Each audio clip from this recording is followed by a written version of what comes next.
The stillness that followed the sudden scatter of hooves and wings felt heavier than the noise that had come before it.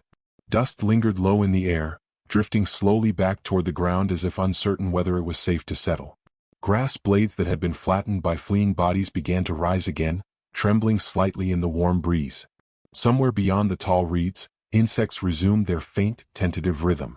Yet in the middle of that returning quiet, a human shape lay unmoving, half hidden by the vegetation, as if the land itself were trying to conceal what had happened. The safari guide had been walking only moments earlier, his steps measured and practiced, eyes scanning the terrain the way he had done for years. Now his body rested at an awkward angle, one arm bent beneath him, the other stretched toward a clump of crushed grass. His hat had fallen several feet away. A thin line of disturbed earth traced where he had slid or been pulled before coming to rest. Nothing about the position suggested comfort. Everything about it suggested interruption.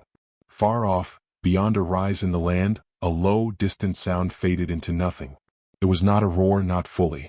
It was the final echo of something powerful moving away, satisfied or unsettled, impossible to tell. The nearby impala stood frozen at the edge of the clearing, ears lifted, muscles locked. A few birds circled once, then settled back into the trees, their calls subdued and uncertain. No creature rushed forward. No creature fled completely. The land held its breath. The first rescuer approached slowly, boots barely disturbing the grass. Each step was placed with care, as though sound itself might invite danger back.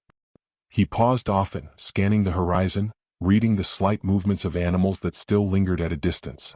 When he reached the edge of the flattened area, he stopped again, listening. Only wind answered.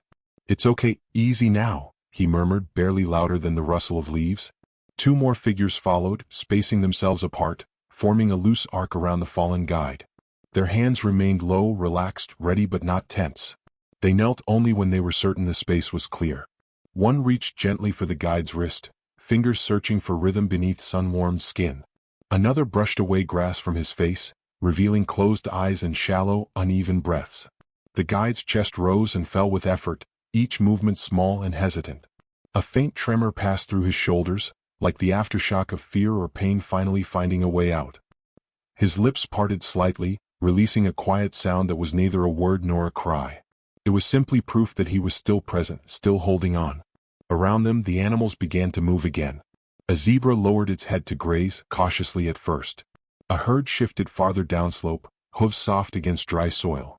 Life resumed, not abruptly but in careful fragments. "We've got you," another rescuer whispered, more to steady himself than anyone else. They worked without urgency that could become panic, lifting, supporting, aligning his body with slow precision. Sweat traced down their temples. Dust clung to their sleeves. Their breathing stayed controlled, steady, matching the fragile rhythm they felt beneath their hands. As they prepared to carry him away, the sun dipped lower, casting long shadows through the grass. Light caught on drifting seeds and moving tails, turning ordinary motion into quiet gold. In the distance, a small group of antelope walked toward the horizon, silhouettes soft against the fading sky, while the wind passed gently through the field, as if sealing the moment into memory. They moved him slowly, inch by careful inch, as though rushing might loosen the fragile hold he still had on the present.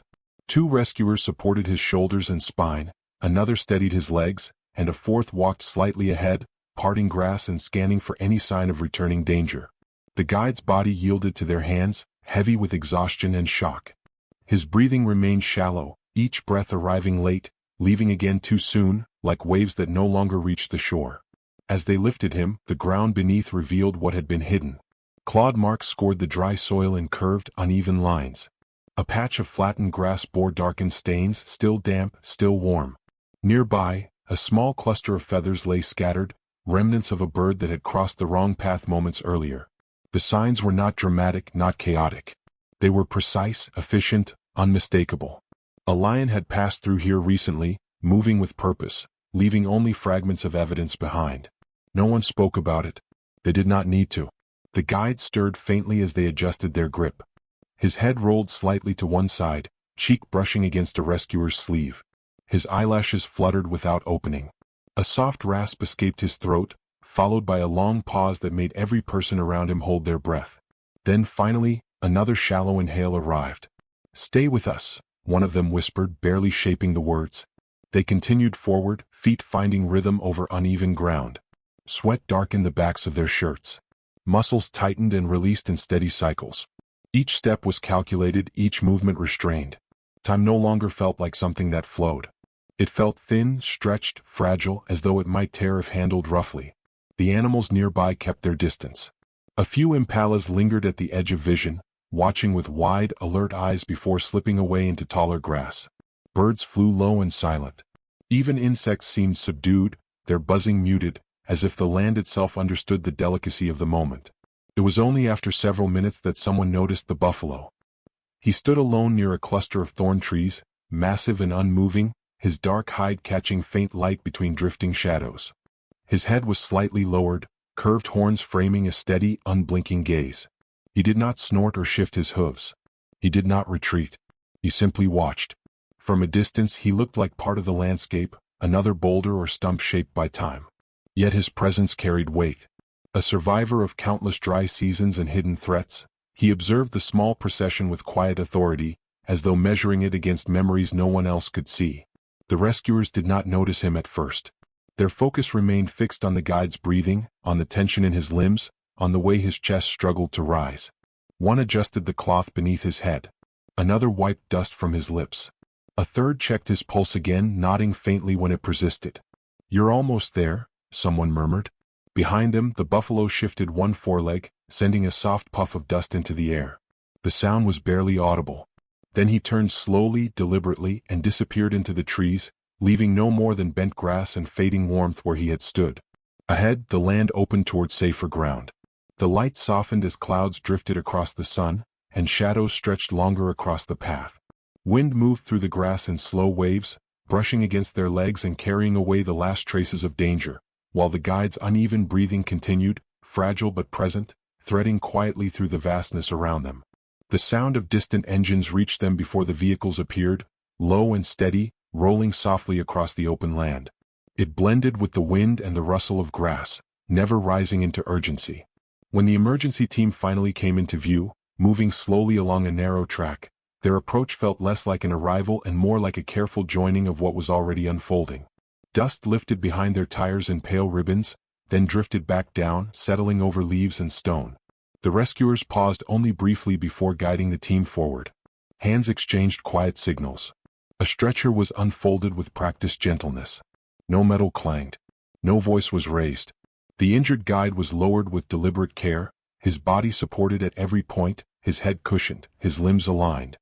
His breathing remained thin and irregular, but it continued, fragile and persistent, like a thread refusing to break. Around them, the land gathered into stillness. A small group of antelope stood at a distance, bodies angled toward the scene, ears tilted forward. A pair of cranes rested in shallow water nearby, their reflections barely rippling. Even the wind seemed to slow, slipping through grass in long, shallow breaths. Nothing fled. Nothing advanced. Everything watched. Then the buffalo emerged. He stepped out from behind the thorn trees, massive frame moving with surprising quiet. Each hoof found the ground without sound. His head was raised now, nostrils flaring slightly as he tested the air. He walked not toward the humans directly, but to the side of them, stopping several paces away. There he stood, broad and immovable, his presence forming a silent boundary. No one asked him to leave. At first, no one spoke of him at all. The emergency team focused on monitoring the guide's pulse, securing bandages, adjusting oxygen flow. A hand brushed dust from his forehead. Another checked his pupils. Someone leaned close and murmured, "Easy, you're safe now." Only later did one rescuer glance up and notice the dark shape standing nearby. He froze for half a second, then relaxed. The buffalo remained where he was, gaze steady, ears flicking occasionally at passing insects. His sides rose and fell in deep, slow rhythms. He showed no signs of agitation, no signs of threat. He simply stayed. Time stretched quietly. As equipment was packed and doors prepared, the humans began to sense something difficult to name. It was not trust exactly, not understanding. It was an awareness of shared vulnerability, of lives moving through the same uncertain space, governed by the same fragile balance. One rescuer wiped his hands on his trousers and whispered almost to himself, "He's watching over us." No one corrected him. The guide shifted faintly on the stretcher, a small movement of his fingers, barely visible. Someone noticed and nodded, relief softening their shoulders. The buffalo responded by stepping half a pace closer, then stopping again as if satisfied. When the vehicle doors finally closed, and the engine hummed to life, the animals did not scatter. The antelope remained. The bird stayed perched. The buffalo held his ground. Only when the convoy began to roll away did he turn, slow and dignified, disappearing back into the trees.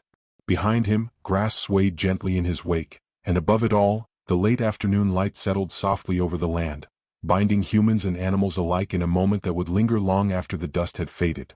The first sign of change was not sound, but tension. It moved through the land like a subtle tightening, a quiet adjustment that animals recognized before humans did. Antelope lifted their heads in unison. Birds stilled on their branches.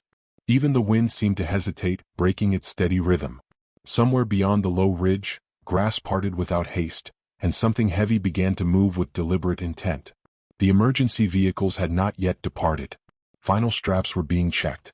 A hand rested lightly on the guide's shoulder, monitoring the faint rise and fall beneath thin fabric. His breathing remained uneven, shallow, but present.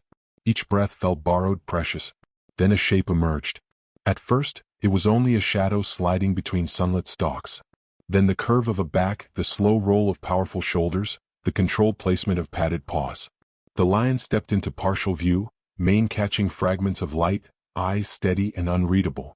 He did not charge. He did not crouch. He paused, assessing as predators do, measuring risk and reward in silence. No one moved. Every human present felt the shift in gravity, the way attention bent toward that single figure. Muscles tightened without instruction. Breaths grew shallow in quiet imitation of the man lying on the stretcher. A rescuer placed one hand on the vehicle door, not to close it, but to steady himself. The buffalo reacted before anyone else could. He stepped forward with calm certainty, placing his broad body between the lion and the wounded guide. His hooves pressed firmly into the soil.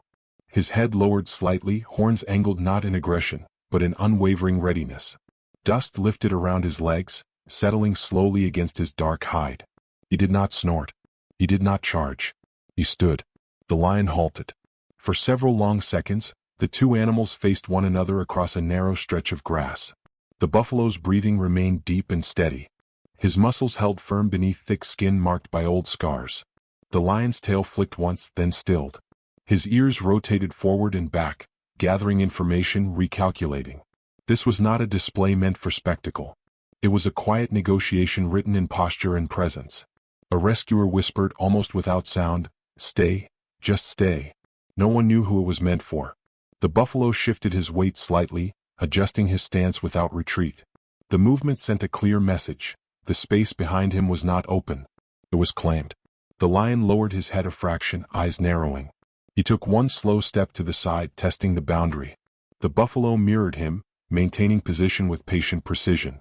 Again, no sound passed between them. Only breath, heat, and distance. After a moment that felt far longer than it was, the lion turned his head away.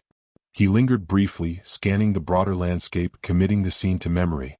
Then, with the same controlled calm that had brought him forward, he stepped back into the tall grass. His form dissolved into movement and shadow until nothing remained but shifting stems and returning light. The tension released in waves. Shoulders softened. Hands loosened. Someone exhaled without realizing they had been holding breath for so long. The guide stirred faintly, chest lifting in a slightly stronger rhythm, as if responding to the easing world around him. The buffalo remained in place for another minute, ensuring the absence was real. Only then did he step back, returning to his earlier position near the trees. His role complete, unnoticed by those who would never fully understand it. The vehicles finally began to move. As they rolled away, the grass closed gently behind them. Birds resumed their calls. Insects hummed again. And somewhere in the quiet distance, the balance of the wild settled back into place, reshaped, if only slightly, by a moment of shared protection beneath an open sky. The vehicles disappeared slowly into the distance, their low hum dissolving into wind and open space. Dust trailed behind them for a while, drifting upward in pale spirals before settling back onto leaves and soil.